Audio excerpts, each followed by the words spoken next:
Senhoras e senhores, aqui é o comandante. Em breve vamos pousar em Durango. Um voo regional sobre as montanhas rochosas está a caminho de um desastre. Em algum lugar lá fora, na escuridão da noite, havia uma aeronave caída em nosso município. Uma busca desesperada descobre destroços retorcidos a 8 quilômetros da pista. A metade morreu. O que é que falta aqui? Estava tão difícil de entender como a queda aconteceu tão perto do aeroporto. Uma dica inesperada aponta para uma possibilidade chocante. O que ela disse exatamente? Algo que vai balançar toda a indústria aérea. A melhor palavra que descreveriam os investigadores é surpresos.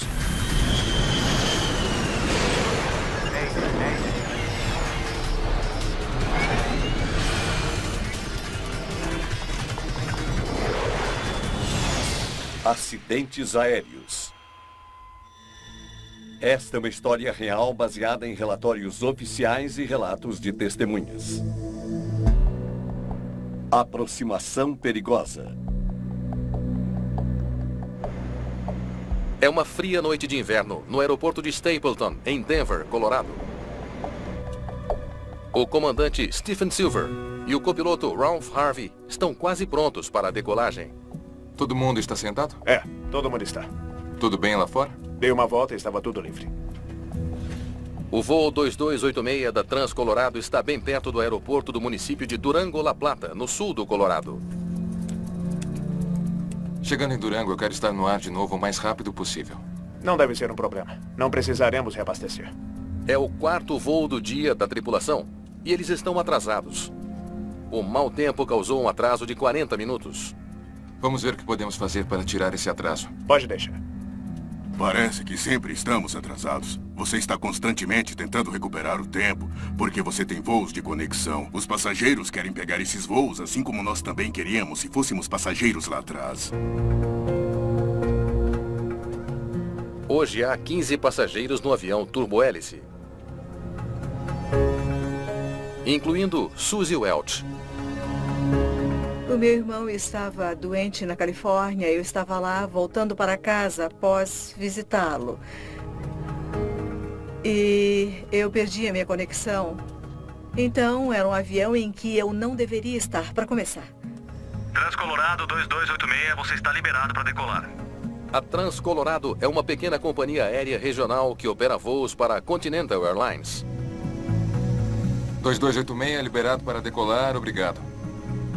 O comandante Silver está no comando. Ele amava voar. Estava em seu sangue, dava para ver. Brad Howard voou com o comandante Silver no final da década de 80. O Steve era muito feliz e jovial, energético como piloto. Eu gostava de voar com ele. Você pode voar esta perna, não é? Tudo bem. O copiloto Harvey vai operar os controles neste voo, deixando o comandante livre para lidar com as chamadas de rádio. Potência de decolagem. Pilotos de avião, rotineiramente, negociam as funções de voo. Parte disso é para a redução da fadiga, para que uma pessoa não esteja fazendo todo o trabalho. Mas também divide as tarefas para que os copilotos, que um dia serão comandantes, possam ganhar experiência. Sem nós. O comandante fica de olho na velocidade, enquanto eles aceleram para a decolagem. V1. E girar.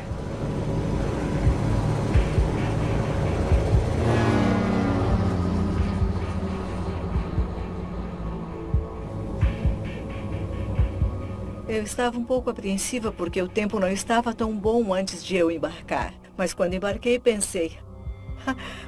está ótimo. Por que estava preocupada? O dia da tripulação começou em Denver. Depois de 2 pequenas escalas em Riverton e Casper, no Wyoming, eles voltaram para Denver. Agora estão indo para Durango, uma rota que os leva sobre as montanhas rochosas do sul. Na verdade, apenas cerca de 30 quilômetros ao norte de Durango tem o maior número de picos a 4.000 metros dentro dos Estados Unidos. Controle de Denver, Trans-Colorado 2286. Gostaria da previsão mais recente para Durango e Cortez. A mais recente que temos é De teto por tempo indeterminado, a visibilidade obscurecida, ligeira neve e nevoeiro. Eles ainda estão prevendo gelo moderado abaixo dos 5.500 metros. Obrigado. Obscurecem as montanhas bem rápido quando uma frente avança. E a visibilidade, é claro, diminui bem rápido. Nada que não possamos lidar.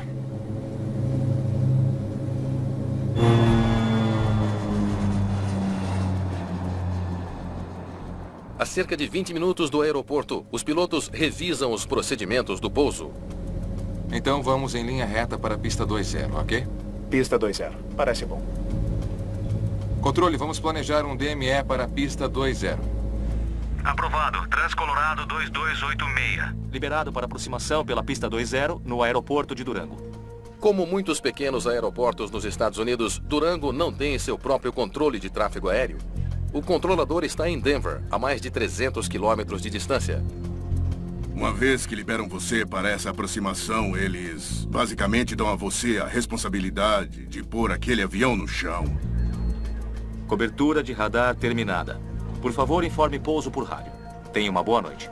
Ok, reduzimos para 1-4 e estamos livres para a aproximação. Wilco 2286.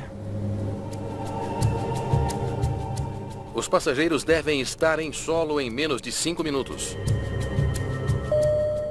Senhoras e senhores, aqui é o comandante. Logo vamos pousar em Durango. Por favor, afivelem os cintos. Estaremos no chão em breve. O voo inteiro, na verdade, foi super tranquilo. Foi um dos voos mais suaves que eu já fiz. Não havia motivo nenhum para alarme, algo incomum mesmo. Velocidade estabelecida. Flaps a 1/4. Flaps a 1/4. Os pilotos trabalham rapidamente para se prepararem para o pouso. Trem baixado. Trem baixado. 3 verde. Eles sabem que tem bastante altitude para perder, que tem bastante velocidade para perder e também requer o uso adequado de dispositivos diferentes no avião para criar arrasto adicional para ajudá-lo a ficar mais lento.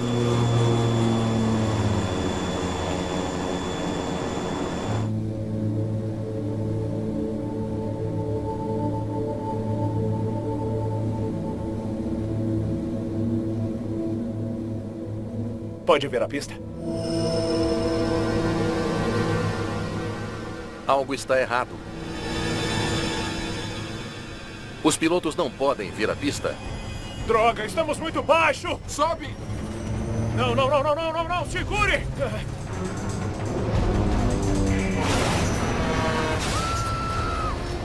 Houve apenas um grande pum. Pensei que só tinha sido uma aterrissagem difícil.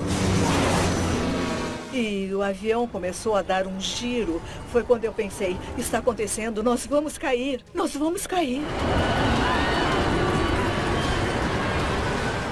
Socorro!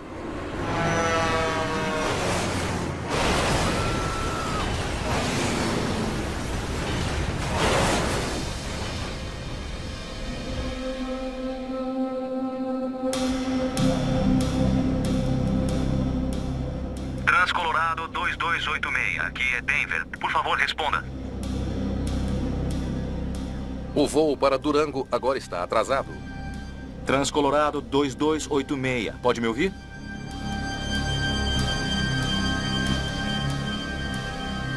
Transcolorado 2286. Pode me ouvir? Tanto Denver quanto o pessoal do aeroporto do município de La Plata tentaram entrar em contato com a aeronave via rádio. Transcolorado 2286. Por favor, responda. A aeronave estava atrasada e em algum lugar lá fora, na escuridão da noite, havia uma aeronave caída em nosso município. Transcolorado 2286. Por favor, responda.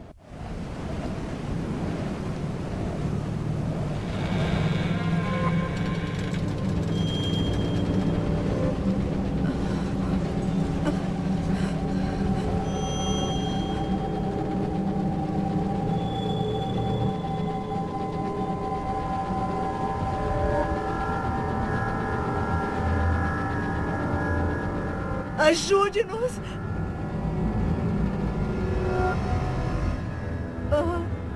Estava escuro e muito frio. E só de olhar em volta eu podia ver que nós poderíamos estar em qualquer lugar.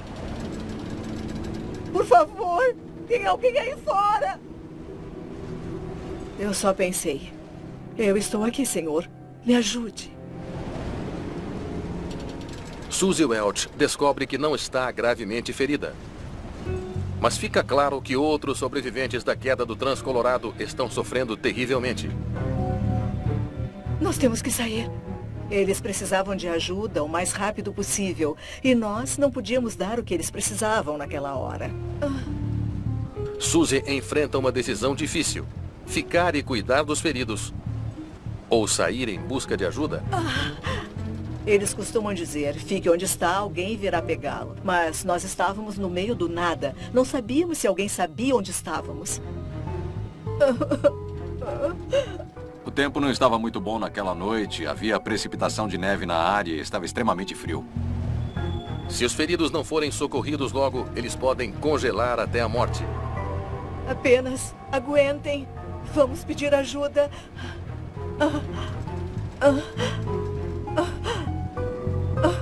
Suzy e alguns outros passageiros decidem partir a pé. Pode ser a melhor chance de sobrevivência para todos.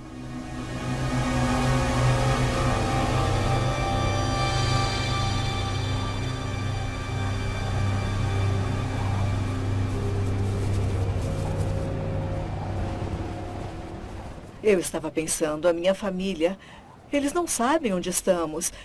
Eles não têm ideia sequer se eu estou viva. Isso me doeu.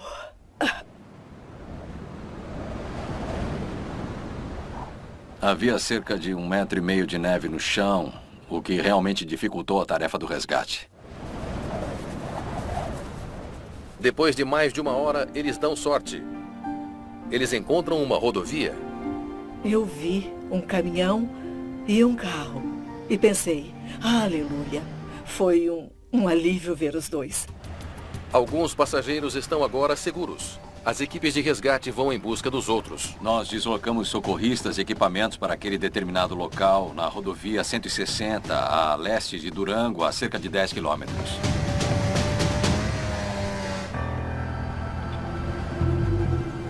Era uma área remota e por isso tornou difícil para as equipes de emergência chegarem lá. Nós demoramos muito tempo para descobrir exatamente onde foi a queda. Finalmente, os socorristas chegam ao avião.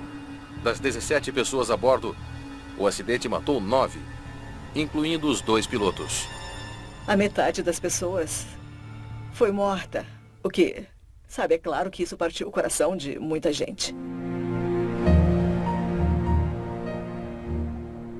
Na manhã seguinte, a luz do dia revela toda a extensão da destruição.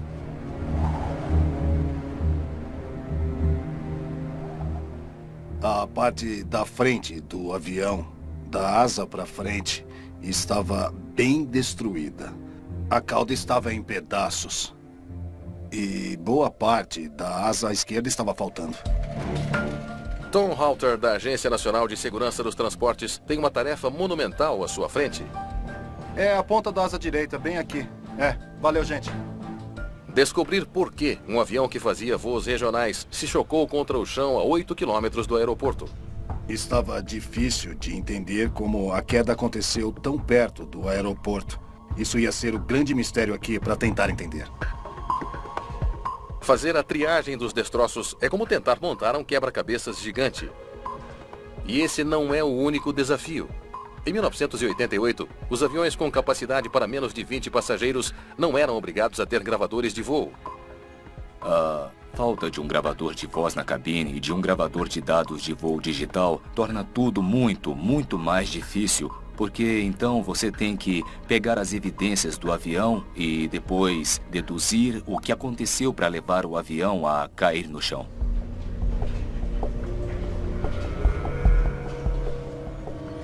Obrigado. Tom imediatamente volta sua atenção para um suspeito óbvio.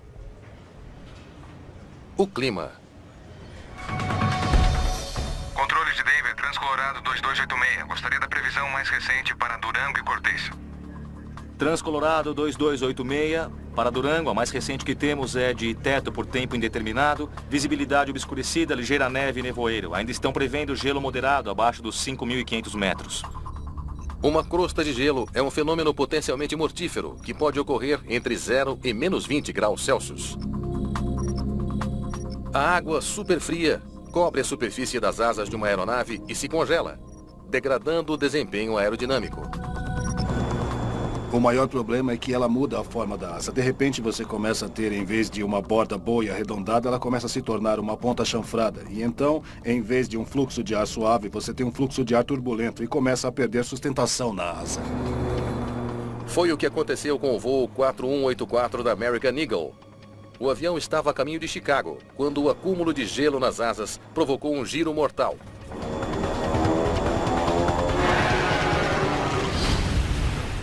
O acidente matou todas as 68 pessoas a bordo.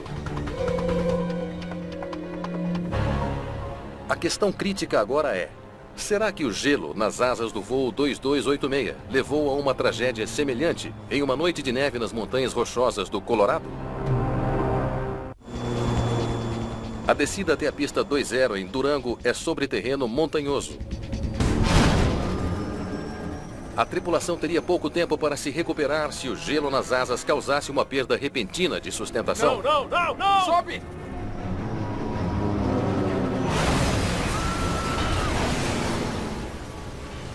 As asas do avião ficaram cobertas de gelo?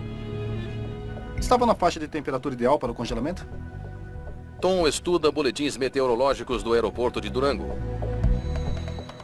Normalmente, o congelamento é um problema se você tiver um líquido que está muito frio. Ele atinge o avião e congela nele. Tem que estar chovendo ou garoando. O tempo no aeroporto estava fechado e nublado, mas a temperatura estava negativa em 31 graus Celsius.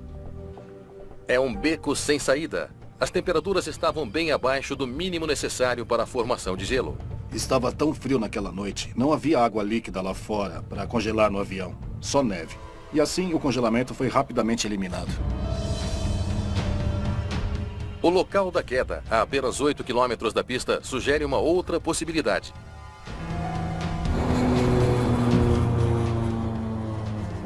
Flaps em 1/4. Para se preparar para o pouso, os pilotos têm de estender os flaps do avião e baixar o trem de pouso. Trem baixado. 3 verde. O aumento do arrasto significa que o avião precisa de mais potência para manter a sustentação durante os últimos minutos de voo. Os investigadores imaginam se uma súbita perda de potência dos motores poderia causar a queda. Eles estavam produzindo energia no momento do impacto. Houve problemas com os motores antes do impacto. Então você começa a examinar tudo em detalhes. Eles verificam a posição das alavancas do motor. A velocidade do motor está regulada em alta, exatamente como deveria estar. Parece que os pilotos tinham as configurações corretas. Velocidade, pronto. E os motores? Será que eles falharam?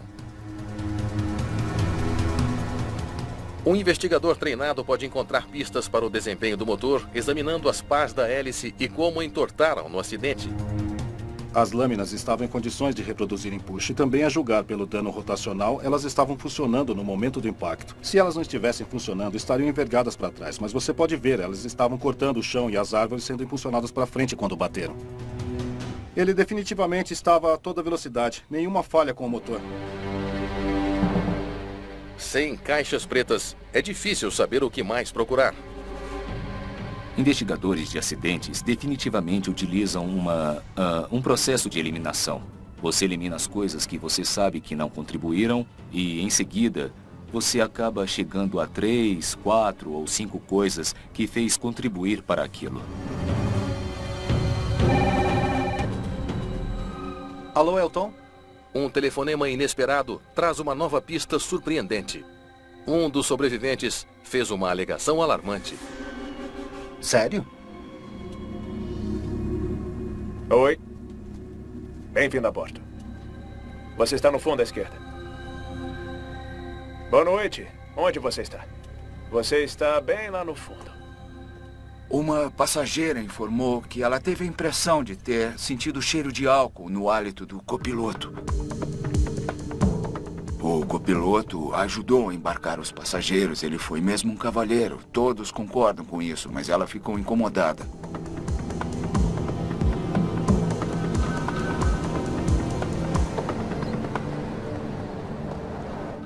A NTSB imediatamente traz o psicólogo de aviação Malcolm Brenner para a equipe investigativa. Ficamos mesmo alarmados e estávamos muito preocupados de que o álcool pudesse vir a ser um fator neste caso. Assim que a equipe voltou, acho que no dia seguinte, quase imediatamente, comecei a pesquisar para ver o que poderia descobrir sobre o copiloto. Inacreditável. Uma pesquisa das multas de trânsito do copiloto revela mais evidências contundentes. Preso 2 vezes por dirigir embriagado. Para nós, isso é um grande sinal de problemas e isso sugeriria que havia um sério problema com o álcool. Testes de laboratório são pedidos para verificar se há álcool no sangue e na urina de ambos os pilotos. Me informe assim que tiver os resultados. Sim. Pode voar esta perna, não é? Tudo bem. Se o copiloto estava debilitado quando o voo 2286 deixou Denver, isso poderia explicar o trágico destino da aeronave.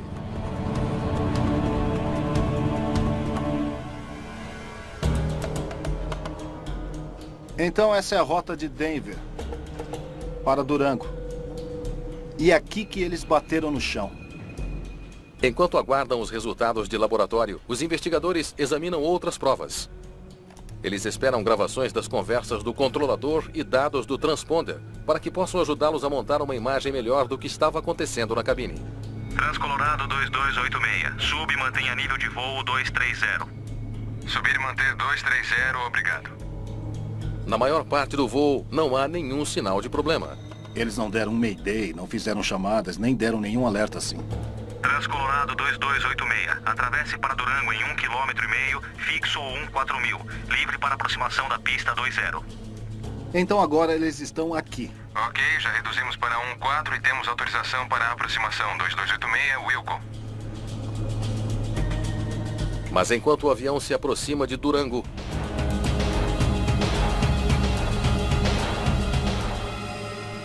os investigadores encontram algo muito estranho. Eles estão descendo muito rápido. Aviões normalmente descem a um ritmo lento e constante de cerca de 300 metros por minuto. O voo 2286 está descendo a quase o triplo disso. Um ritmo muito mais rápido de aproximação de descida do que o normal. E então estaríamos imaginando o que estaria acontecendo ali. Será que a embriaguez por álcool fez o piloto no comando fazer uma descida imprudente? O copiloto estava pilotando bêbado?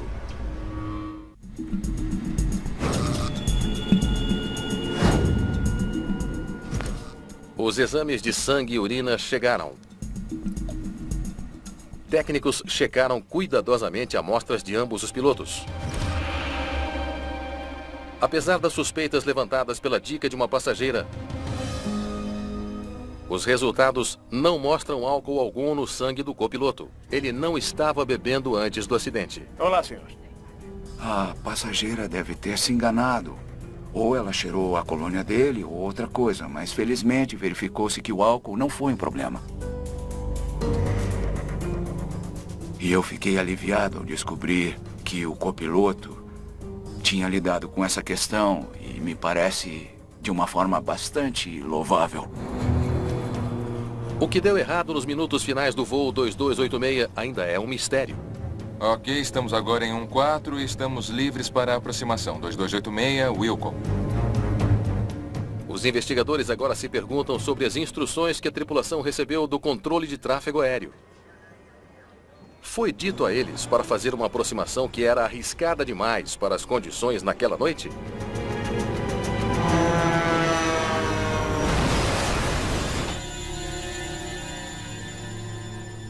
A gravação do tráfego aéreo logo dá aos investigadores a sua resposta. Transcolorado 2286. Para sua aproximação de Durango, vocês Preferem usar o ILS ou será que a aproximação pela pista 20 é suficiente? A gravação revela que o controlador não ditou a aproximação para Durango. Em vez disso, ele deu à tripulação duas opções.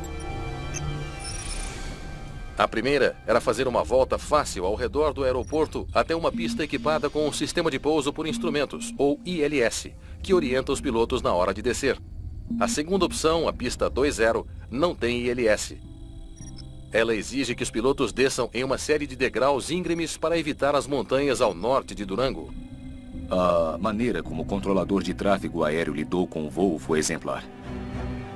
Ele ofereceu a eles a escolha de pista e qual procedimento com instrumentos eles gostariam de fazer, mas deixou a decisão de forma correta para o comandante. Estamos planejando usar a 20, obrigado. Por alguma razão, o comandante escolheu fazer a aproximação mais íngreme e mais difícil.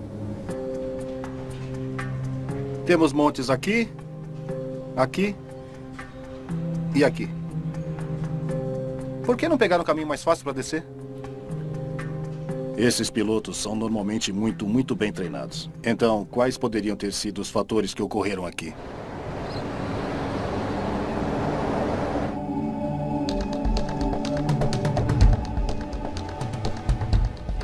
Obrigado por ter vindo. Pode sentar. Malcolm Brenner espera que outros pilotos da Trans Colorado possam explicar a sua decisão. Fale-me sobre o comandante Silver. Que tipo de piloto ele era?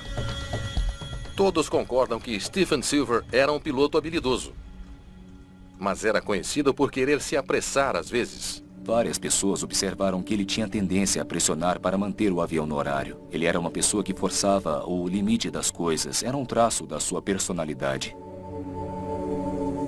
Há até uma carta em sua ficha elogiando-o por sua capacidade de entrar e sair de um aeroporto em apenas 7 minutos.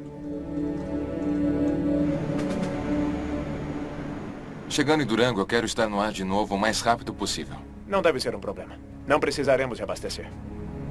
Vamos ver o que podemos fazer para tirar esse atraso. A preocupação do comandante sobre o atraso ajuda a explicar a escolha de aproximação de Durango. Então nós vamos direto para a pista 20, ok?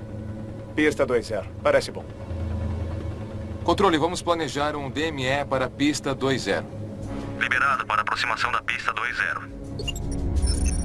Cálculos mostram que a aproximação direta da pista 20 economiza cerca de 10 minutos de tempo de voo. Para mim, parece quase instintivo que ele pensou que esse era o jeito de recuperar o atraso e chegar mais rápido. Senhoras e senhores, aqui é o comandante. Logo pousaremos em Durango. Eu acho que esse comandante sentiu como se fosse sua responsabilidade tentar levar os passageiros para onde eles queriam ir, quando eles eram esperados lá, e ele levava isso para o lado pessoal. A informação explica por que o comandante Silver escolheu uma aproximação tão complicada em uma noite com neve, mas não explica o acidente. Outros pilotos dizem que muitas vezes usam a mesma aproximação da pista.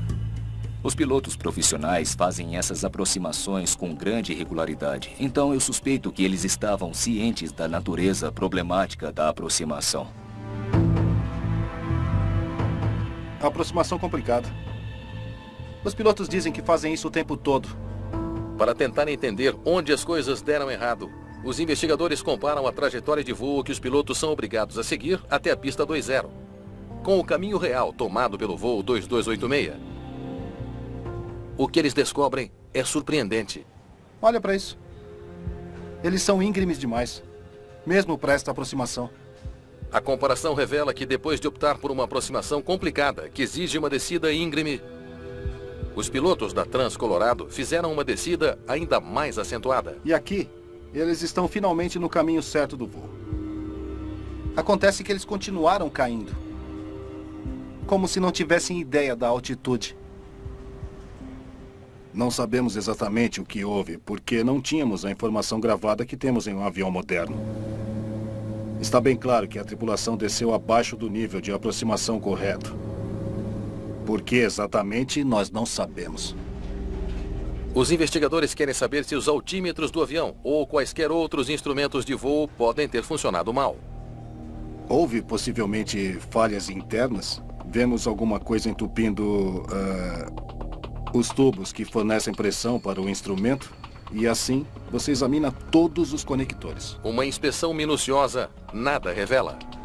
Todos os sistemas de controle estavam devidamente conectados e deveriam estar funcionando no momento. Não achamos nada mecanicamente errado com a aeronave. Mais uma vez, a investigação chega a um beco sem saída. Tá vendo a pista? Ainda não há explicação para o porquê de 2 pilotos de avião treinados terem conduzido seu avião contra uma encosta um pouco antes do aeroporto de Durango. Droga, estamos muito baixo! Sobe! Não, não, não, não, não! Segura!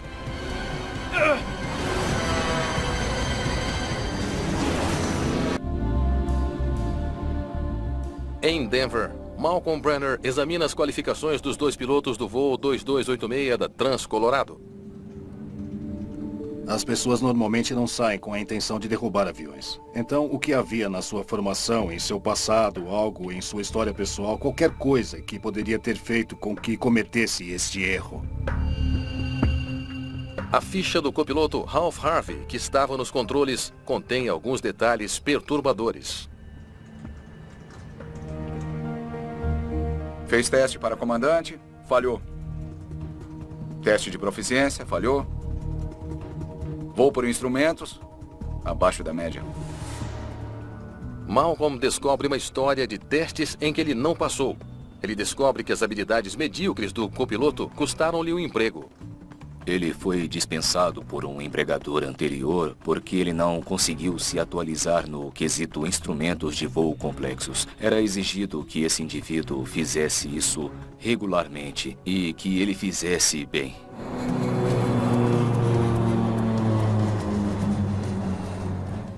Então vamos direto para a pista 20, ok?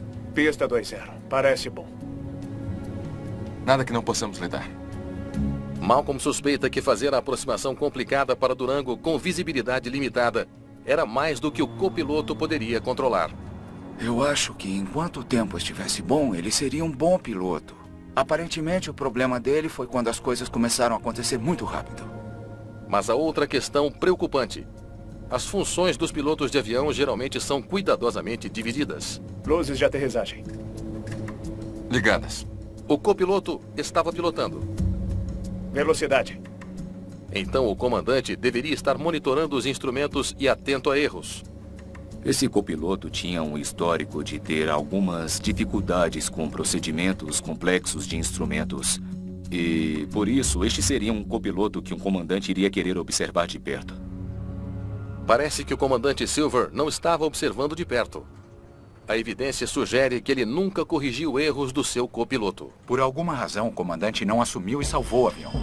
E eu quero saber por quê.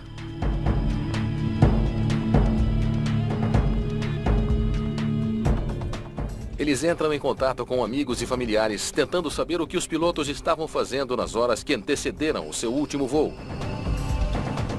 Eles estão em busca de qualquer sinal de estresse ou fadiga.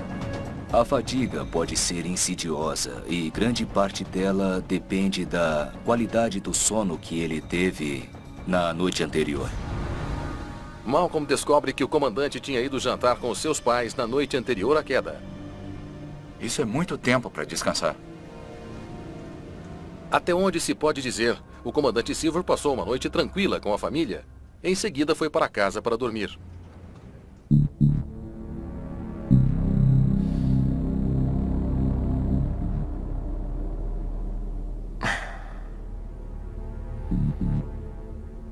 Mais que dia.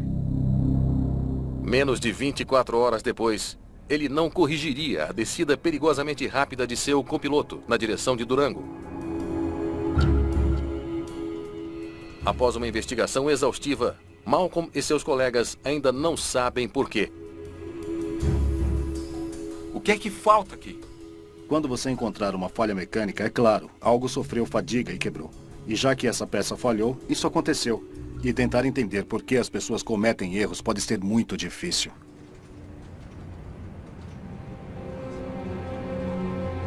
O caso parece ter atingido um beco sem saída. Alô? Até um telefonema mudar tudo. Sim. O quê? O que ela disse exatamente? Recebemos um telefonema de uma pessoa. Era um piloto que disse que havia se encontrado com uma mulher que ele acreditava ser a noiva do comandante que morreu no acidente. Mas que dia. Os investigadores descobrem que, na véspera do acidente, o comandante Silver pode não ter passado uma noite tranquila sozinho, afinal. É hora de um pouco de diversão. Agora você tá falando a minha língua. Eles ouvem uma história sobre o uso de drogas e uma mulher que supostamente faz uma revelação surpreendente. Ainda bem que o enterraram logo após o acidente. Na noite anterior, tínhamos cheirado um papelote de cocaína. Cheiramos um papelote de cocaína. Quer cheirar primeiro? Quero. Papelote de cocaína, essa é a expressão que ela usou. É o suficiente para um casal se drogar a noite inteira. Você percebe que essa é uma acusação muito grave? A melhor palavra que eu descreveria os investigadores foi surpresos. Obrigado. É muito perturbador ter uma droga envolvida. Cocaína foi uma coisa que nós realmente não esperávamos. Temos uma nova história sobre o comandante. A revelação surpreendente contradiz o que muitos amigos e familiares disseram sobre o piloto dedicado. Tudo o que descobrimos sobre o comandante da aeronave é que ele era bem treinado, um bom piloto, que certamente tinha toda a experiência e que não havia problemas com ele. E a noiva do comandante nega toda a história. Uma carta de seu advogado alega que ela nem sequer esteve com o comandante na noite anterior à queda. O consumo dessas drogas, você não vê isso entre pilotos profissionais. Consciencioso. Piloto dedicado. Embora o sangue do comandante já tivesse sido analisado, o teste não era sensível o bastante para detectar o uso de cocaína. O primeiro teste foi feito pelo hospital e o resultado deu elevado, mas estavam procurando apenas por uma overdose. Ligue para o laboratório. Precisamos analisar as amostras do comandante. Posteriormente, as amostras foram enviadas para o laboratório de toxicologia na cidade de Oklahoma. Nesse caso, eles chegam até níveis muito sensíveis. Se o comandante do voo 2286 realmente estava usando cocaína, as implicações para toda a indústria da aviação serão enormes. Eu sempre pensei que os pilotos tivessem uma vida certinha. Eles levam pessoas. Têm a vida delas nas mãos.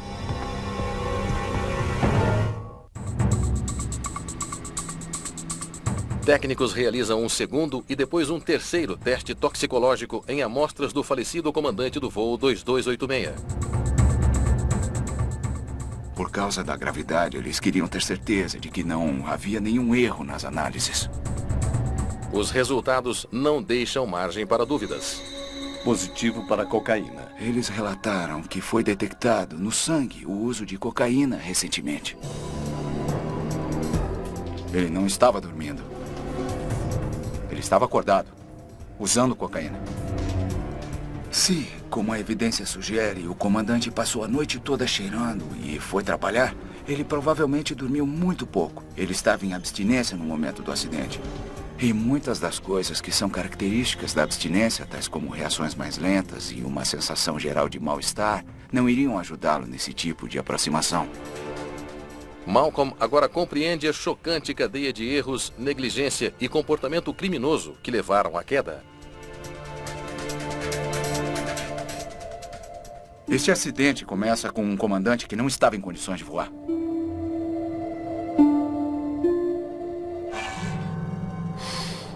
Depois de uma longa noite usando drogas, o comandante sai para o trabalho. O seu primeiro voo do dia está programado para partir às 13 horas e 15 minutos. Ele deve se apresentar ao serviço às 12 horas e 30. 7 horas mais tarde, depois de 3 voos, o turbo-hélice está atrasado e o comandante está sentindo os efeitos da abstinência de cocaína. Chegando em Durango, eu quero estar no ar de novo o mais rápido possível. Não deve ser um problema. Não precisaremos reabastecer. Por causa de suas ações, dessas ações deliberadas, ele se apresentou para o dever não estando qualificado para tal. E isso vai contra tudo o que se ensina aos pilotos profissionais.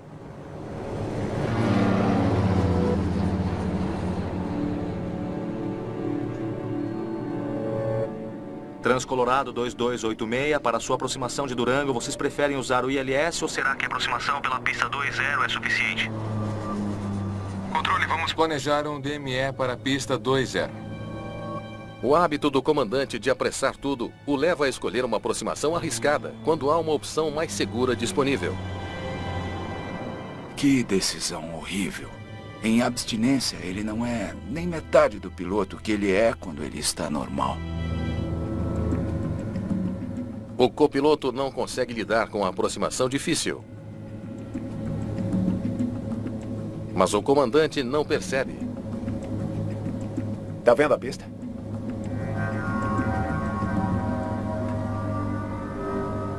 Para que esse indivíduo tenha se permitido entrar nessa condição, é muito difícil para eu entender.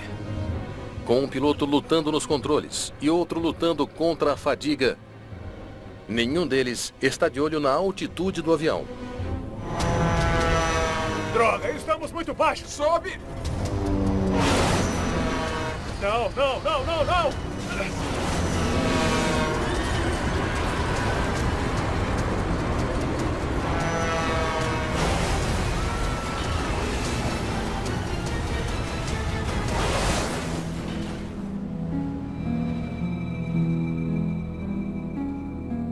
Uma vez que perderam o controle da altitude, eles não tinham chance. O relatório final da NTSB cita a pouca habilidade do copiloto e o uso de cocaína pelo comandante como fatores que contribuíram para a queda do avião da Transcolorado. As revelações sobre as drogas foram manchetes em todo o país. Acredita-se que é a primeira vez que um piloto comercial envolvido num acidente apresentou teste positivo para drogas.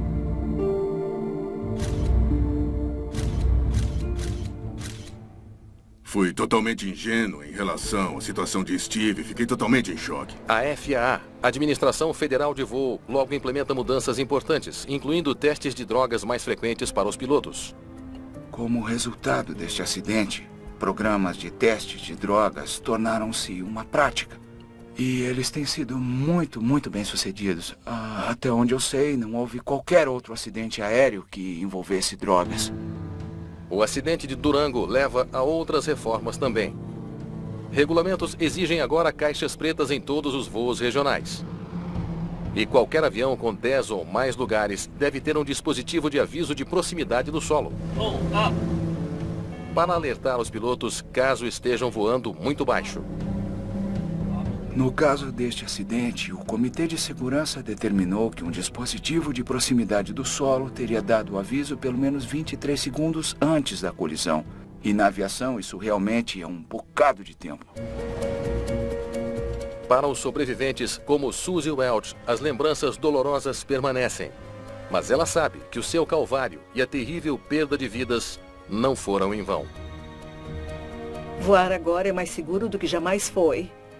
Porque estão fazendo essas mudanças. Então, isso me deixa muito feliz.